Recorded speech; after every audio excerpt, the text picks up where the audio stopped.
Aisha no I didn't say that please believe me ತಮಾಷೆ ಮಾಡ್ತಾ ಇದ್ದೆ ಅಷ್ಟೇ. ಕೈ ಬಿಟ್ರೆ ಸರಿ, ಇಲ್ಲ ಅಂದ್ರೆ ನಾನು ಕಿರಿಚ್ತೀನಿ. ನೀನು ಆ ಥರ ಏನೂ ಮಾಡಲ್ಲ, ನಂಗೆ ಗೊತ್ತು. ಹೆಲ್ಪ್ ಮಾಡಿ ಪ್ಲೀಸ್. ಇವ್ರು ನನ್ನ ಅಬ್ಯೂಸ್ ಮಾಡ್ತಿದ್ದಾರೆ, ಯಾರಾದ್ರೂ ಹೆಲ್ಪ್ ಮಾಡಿ ಪ್ಲೀಸ್. ಬಿಡಿ ನನ್ನ.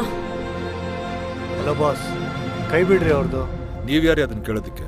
ಅವಳು ನನ್ನ ಮಗಳು, mind your own business. Okay Aisha, ಬೇರೆ ಕಡೆ ಹೋಗಿ ಮಾತಾಡೋಣ ಬಾ. ಸರ್ ಪ್ಲೀಸ್ ಹೆಲ್ಪ್ ಮಾಡಿ, ಬಿಡಿ ನನ್ನ. ರೀ ಕೈ ಬಿಡ್ರಿ, ಇಲ್ಲಾಂದ್ರೆ ಪೊಲೀಸ್ನ ಕರಿಬೇಕಾಗತ್ತೆ.